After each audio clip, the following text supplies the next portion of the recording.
I am a machine. Hi, look at your halo of hair. It's very glowy. Yeah, I'm in angel phase. It might lose video every once in a while and it'll reconnect on its own. Okay. So if it does that, just be patient and it'll come back on. Start with a prayer. Yeah, I'll do one, then you do one. okay.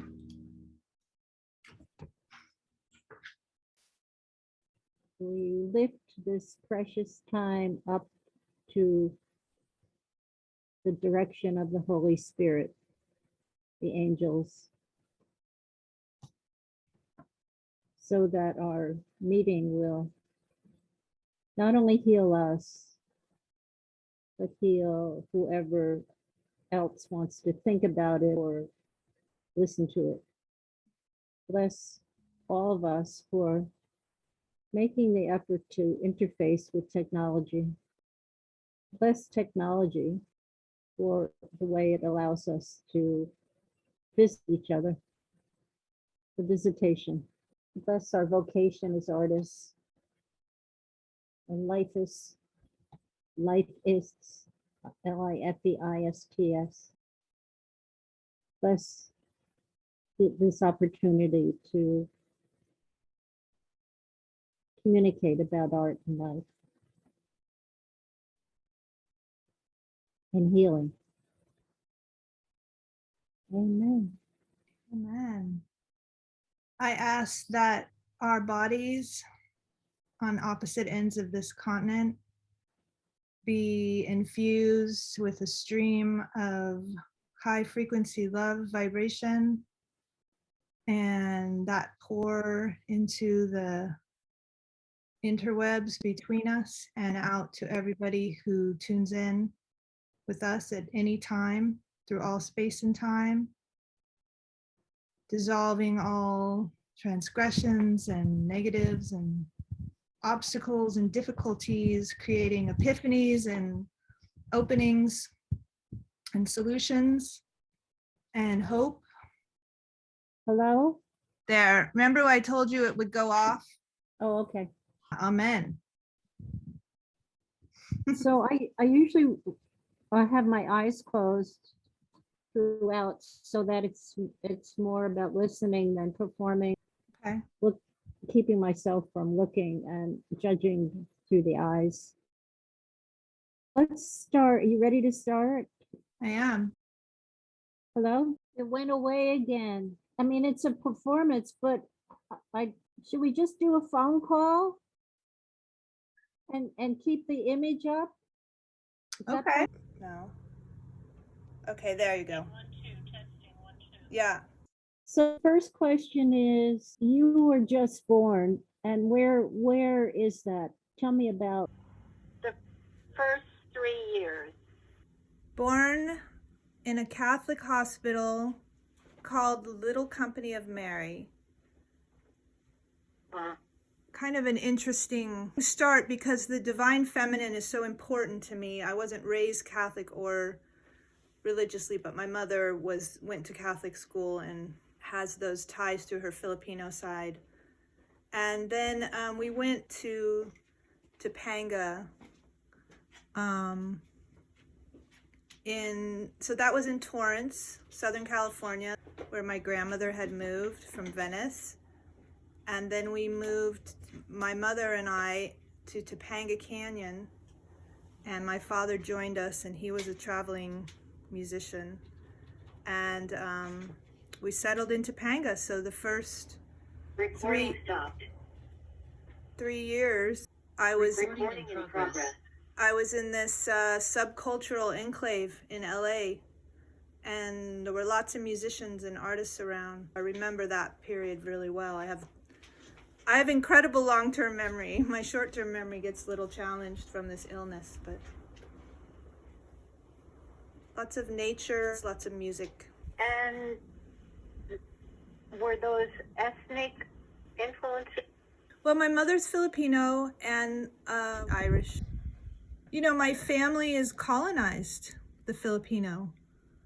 family. And so the indigenous perspective really was not something that they embraced. They were totally westernized. I mean, value was placed on tribe versus the individual. And my mother's father and his sister, my great aunt Victorina, had this amazing way with plants. So connection to nature was instilled, inside of them from growing up in a small village on the islands. My mother's mother was raised by her grandmother, who was Pawnee Native American, and her grandfather, who was Irish, in Oklahoma on a farm. And her uncle, who was more like her brother, married a Native American woman, Chickasaw, who was our Aunt Amanda. And I'm really interested in what it was like, especially for my great-great-grandmother, to assimilate into Western culture, because to retain indigenous values, right, was and still is dangerous for Native Americans, just like it's been for women witches or midwives and naturalists through the centuries, and naturopathic doctors and environmentalists today. And of course, these are the same cultural biases that cause people like me with environmental illness to be ridiculed and dismissed. So we've all been colonized by patriarchy. My mother explored things that I've come to learn are indigenous perspectives globally. My father was a blues musician, so we had a lot of African American friends, and there was definitely a cultural mix in our household. But it was... What kind of musician? Blues. He's a blues musician from Texas. My mom really started the decolonization process through the Back to the Land movement in the 1970s. Her study of natural medicine and spirituality and through psychedelics. It's a process that I've continued on, adding education, revisionist history, women's studies, to reverse the impacts of patriarchy and to rediscover the indigenous value system. I like to refer to it as global indigenism, because people of all skin tones have had indigenous values. Do you feel that as a performing artist that you are recreating your parents culturally? I draw from the subcultural milieu of Southern California that my parents were immersed in. I draw from a lot of characters that I came into contact with through them in a humorous way, and I transcend challenges. It was a really difficult upbringing. There's always this kind of healing aspect. What performance has been most healing of your past? I did a piece called Convulsive Stripper in my early 20s. Yeah, that was a really healing piece about misogyny and objectification. They all are. They're all little elements. And just healing in the early work, it was about healing myself. The later work is about healing the world. Mm-hmm. And what aspects of you were healed? When I was younger, I was pretty rattled from a lot of trauma, and I couldn't validate my own perspective. There was a lot of gaslighting. And so I've realized that the feminine in general is invalidated culturally. And so this has become my life's work. And it comes out of being able to validate all of these sides of the feminine, which I call the feminine, which, you could argue they're not gender specific, and I would agree, but just to have a way of laying out qualities that we value and don't value in the Western world, like intuition, for instance, or nurturing or healing.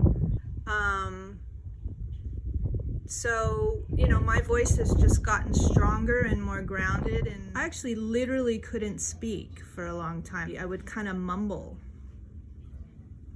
It was really shut down. Through art, I was able to communicate, and through education too. Through feminist studies and critical theory and understanding marginalized people all over the world, when you start looking at the marginalized perspective of the feminine and of women, and then you realize that, you know, there's all these voices that are being dismissed. And then in the end of the day, here we are, and it's like those are the voices we need more than ever to halt climate change, is the indigenous and the feminine. So it's all been a process to get to this great place now where I can really make a difference and talk about these cultural biases which dismiss the feminine and the indigenous voice. But I had to strengthen my own voice first. Yeah. My own view. What female artists had most simpatico with your vision? There's so many. Karen Fenley, you know, that stream of consciousness, and just, you know, she would just speak it. It would just heal as she comes out through her body, you know. You could feel the transcendence. That stuff's super powerful. I love the work of Penny Slinger, the mystic and Tantra author. She uses a lot of sexuality in her work. You know, the power of the sensual and the sexual side of women, and busting this Madonna whore complex that is so prevalent in the West. You know, that's really important to me. Your work has been incredibly important to me. It's so personal. It's so mystical and ritualistic and personal, and like it's like the sacred and the mundane, you know, combined into one. When I saw Mitchell's death when I was maybe 20, that's when it started to really shift from being a photographer to wanting to be more in performance and video. Frida Kahlo is really important to me. There's a lot of pain and victimization that I would hope that I can transcend. I can be like the happy ending Frida Kahlo, but because of my illness and that inward focus that you have to survive each day when you're sick, I'm interested in that. I'm interested in all her love affairs, you know, just that autonomy. I love my friend Jennifer Locke's work, contemporary of mine. It's really interesting because she comes from such a different, cognizant way of approaching the work, but I think we're essentially doing really similar things, but in really different ways. But there's something about the physicality and the body that is just pure transcendence. And, you know, I think that art is a mystical place innately. You don't have to call it that, it just is. In a world that's kind of straight, where we've lost our connection to nature and indigenous values. And so art exists outside of that patriarchal structure. And so even if you're not naming it mystic or healing, it innately is. So I see that in her work a lot, you know. And her work's like, I'm kind of a femme, and she's kind of got this masculinity to her work. And so there's this opposite, but it's doing similar things. So.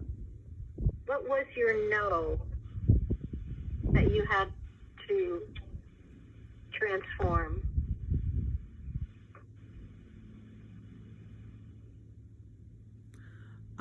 Like rape, the male gaze, sexual harassment, you know, the dismissal of my views or my expertise just because I'm a woman. The fragility, they talk about white fragility. I think there's male fragility, where if you come at something and you know a little bit more about something than they do, it's so alarming to them because they need to be in charge. I'm constantly having to tone down to function in the world because of this male fragility. Being able to express wholly the person that I am without patriarchal structures bearing down with all the biases saying that this is invalid or trivial. Domination, a no to male domination. How about that? Yeah. Could you see your evolution from Hollywood movie star to goddess to shamanist to environmental activist to, you would have to name that next evolution. Yeah. High priestess. What's the question? Do I see the evolution? Yeah. Mhm. Yeah, I get excited when you say it.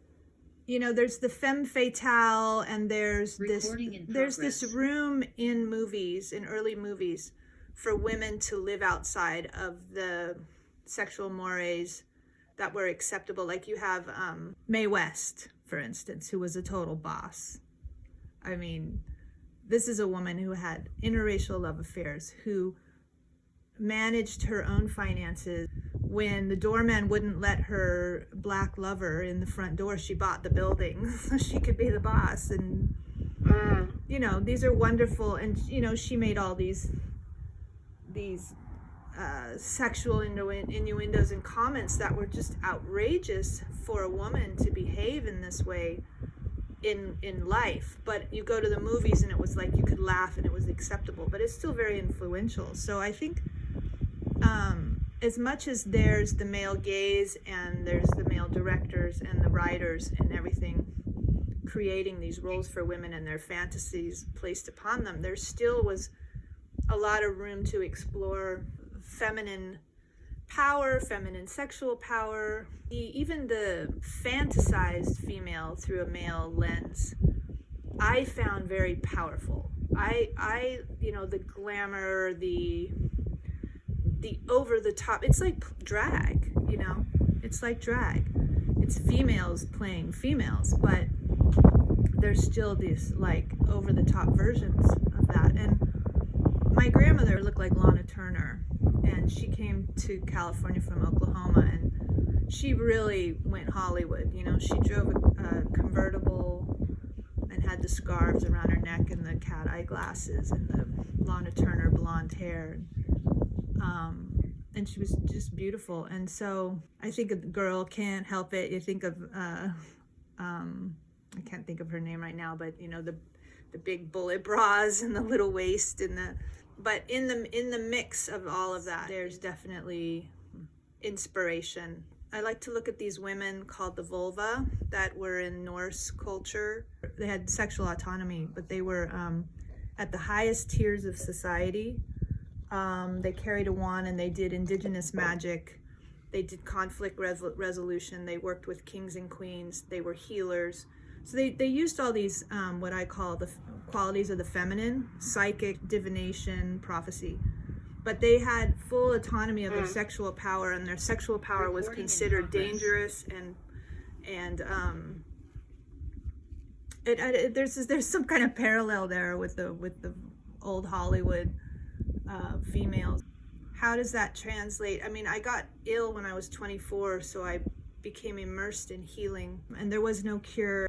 Just now, I just had an appointment with a doctor at Stanford who has studied ME/CFS, the disease I have, and which is just like COVID long haulers. It's a chronic inflammatory condition, and he was breaking it down because they're studying it finally. But you know, there's this breakthrough, so there's Western medical validation, and but when I got it, nobody was studying it. No one understood it was an inflammatory condition, and you have all these myriad of symptoms that are totally disabling. I mean, I was in a wheelchair for 12 years. I almost died. And I was told over and over I was not sick. So I had to figure out ways to heal myself. And I had been raised in this back to nature hippie subculture, so I had been exposed to a lot of indigenous healing techniques and methods and holistic health doctors who are, now they call it functional medicine, where they combine Western and Eastern, Western and indigenous, Western and natural together. But there wasn't anything like that before.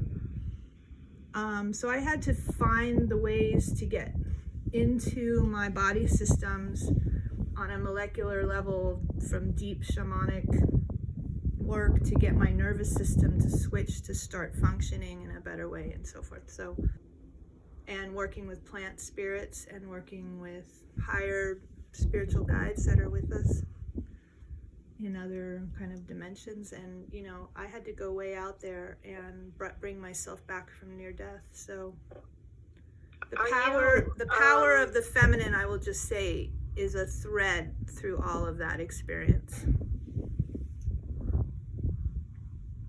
The feminine. The power of women in general, and the power of these feminine qualities that women or men can embody. But there's a thread through all of it that I find is a continuum. So you've become the teacher. Yeah, I think I've moved into that phase now. By becoming the movie star, you empowered yourself and then moved to the next phase. Yeah, I guess so. You know, I mean, I think that I tried to take back the narrative of the movie star, right? Because I'm writing, I'm producing, it's all my vision. And a lot of the work is spontaneous. It's not written, but I would intuitively, it's like you said, we'll work blind today. So I work blind a lot in my artwork where I'm not sure where I'm going. But all of these things that needed voice, needed to come out, needed to be healed. And then I've made pieces that were definitely more planned out and written with specifically in mind understanding these polarizations of thought, from the Western tendency to value the conscious mind, domination, conquering, you know, just the way that we farm, where we clip the wings of the queen bee so she can't run away. Like, this is really not body autonomy, you know, or we take away the baby calves and shoot them in the head, and the mother is left crying, and then she's inseminated and milked. You know, this is domination. There's other ways to farm, right? There's more sensitive, nurturing, balanced. Is the rabbit your only totem? No, and I mean, the rabbit, I don't think is really a totem. It was just a means to express vulnerability. And I totally shot blind. I was creating a series of performances in nature where I would wear high fashion model, kind of very urban outfits and stiletto heels, and then I would milk goats, or I would go to an outhouse in nature and take portraits. Bunny outfit came out of that series. I was going to do a Playboy bunny character, and the outfit was made by someone who wasn't really good at sewing, it turned out, and the ears flopped down and the bodice didn't fit right. I just got on the side of the road and I just spontaneously shot that whole piece. What it came to mean came later in the editing process, and as I started to put the found footage together of the mass species extinction and the vulnerability of all of us now on this planet as climate change is coming so rapidly now. And I paralleled that with the vulnerability of women, you know, to be on the side of the road in an outfit like that is dangerous. And it all started to make sense, so it became a totem to express that. But as far as a totem that I feel affinity with, I feel affinity with a lot of birds, but I'm using all kinds of animals in my next piece. I'm really into animals, like really into animals. So it's like giving voice to the voiceless, like how I was when I was younger. And they each have such a gift. The illness taught 20-year-old Monet. It taught me that the patriarchal medical structure, Western medicine, absolutely dismisses women and does not listen to them if they don't fit into a certain perfect box of symptoms. I mean, they just didn't understand this illness, and I got labeled as anorexic, which I didn't have. I was never treated for it, and I got better, so my therapist always brings it up, you know, that you need certain kind of treatment for that to get better. I was labeled as depressed, psychosomatic, difficult, on and on. And I was just trying to understand what was wrong with my body, because I went from very physically active to not being able to walk across the room. And then I was bedridden and couldn't lift my arms and legs, and I was wasting and I almost died. And it was very, very serious. CFS, it's a very serious disease that takes your life from you. And I came back from it without that validation. So it taught me that there were these power structures that were extremely oppressive that need to shift. And now, all these years later, I realize it is the same thread of beliefs and thought and values that have led us to climate change. And so, there's a direct link between the way they want to separate parts of the body and the way the Western mind wants to separate parts of the planet and not understand we live in a big aquarium, and what you do in one part affects the other, and that we have to work together. Just like in holistic medicine, you work with the whole body. I had a doctor recently tell me that I had too many body systems affected for her to take me on as a patient in the allergy clinic when I'm having massive allergies. I've had a relapse because of the California fire smoke. Climate crisis in the Pacific Northwest is really bad. You have burning houses and toxics and tires and insulation and plastic and bleach and metals. You have a really toxic smoke, and it came billowing down the summer of 2020, and I got terribly poisoned by it and have relapsed. I also had black mold in my house, and I also had COVID, and COVID causes this chronic inflammatory problem, which it's all the same, these allergies. So anyway, I've relapsed, and she told me that, and I thought, this is ridiculous, because I said I have more than one illness, so you can't treat me because I have too many symptoms. And she didn't think that I had what I had. I mean, she was dismissing me. But she took some tests, and then I went to Stanford, and it turned out the test showed that I did have exactly what I was saying, mast cell activation. When I look at your story, Yeah. your life, Yeah. I see that you archetypically mimic Mother Earth, and that it's sort of the early work being the Garden of Eden, and then this illness corresponding with what we're all witnessing. Yeah. And then the next thing I saw was that it's possible that you are experiencing a Kundalini awakening, and often it has these episodes of physical challenge. Yeah. And then the third thing, I'm hoping that somebody wants to find you for a TED Talk. Because you're absolutely brilliant, articulate, and knowledgeable. And so many people would benefit from interfacing with you. Means as a they lot. have through your art. Yeah. Well, you're dead on. I thank you so much. I really relate to your journey as an artist. And I felt like you could see who I was right away when I met you at the museum at your show, Art Life Hospital. You could tell that I had been on a similar journey, but I absolutely feel that my body, I'm like a microorganism of the earth, just like probiotics pollinate our colon, and if those are off or not in good shape, our immune system's off. People like me with environmental illness, with this mast cell activation, we are definitely a symptom of the ailing earth. So that is absolutely dead on clear to me. When I get through this really challenging relapse I've had the last 9 months, I want to write a book.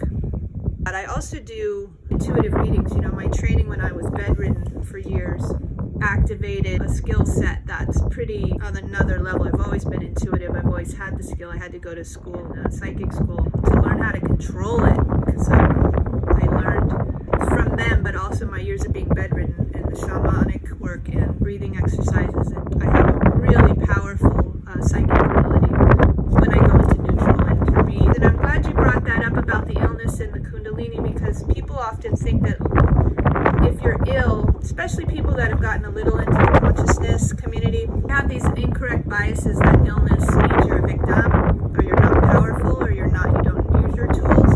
It's not true. Some of us are challenged, and the illness, the wind is really kicking up. The illness is a means to empower and to awaken your spirituality. It's not a disempowering experience, is what I'm trying to say. At the end of the day, it's given me an edge. What I'm learning from research about that is, how do I be kind to myself?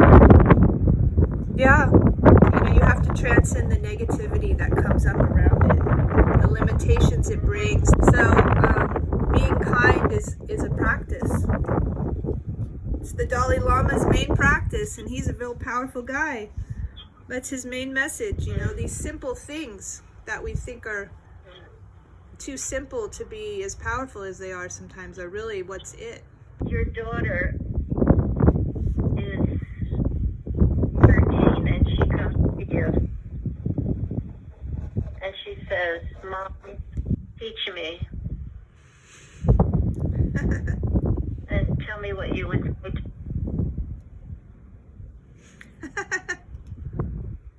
Well, I would hope that I have taught her throughout her life. This is a theoretical daughter because I don't have one, but I would teach her to learn from her own intuitive abilities. And all these external forces that tell you not to listen to yourself and to go inward, that's patriarchy. That's the colonization of patriarchy. And then in order to do that, you need to be able to be still. Have to have the stillness to get out all these other voices and messages that we're bombarded with, and then just have a balance, because I love moving image. I like to be bombarded by images. I love Instagram, but I have to balance it with a lot of breath work and a lot of stillness for my nervous system to be calm, and that's where the messages come in, to value the feminine, which is stillness. Thank you, Monet. I'm grateful to spend some time with you. Thank you.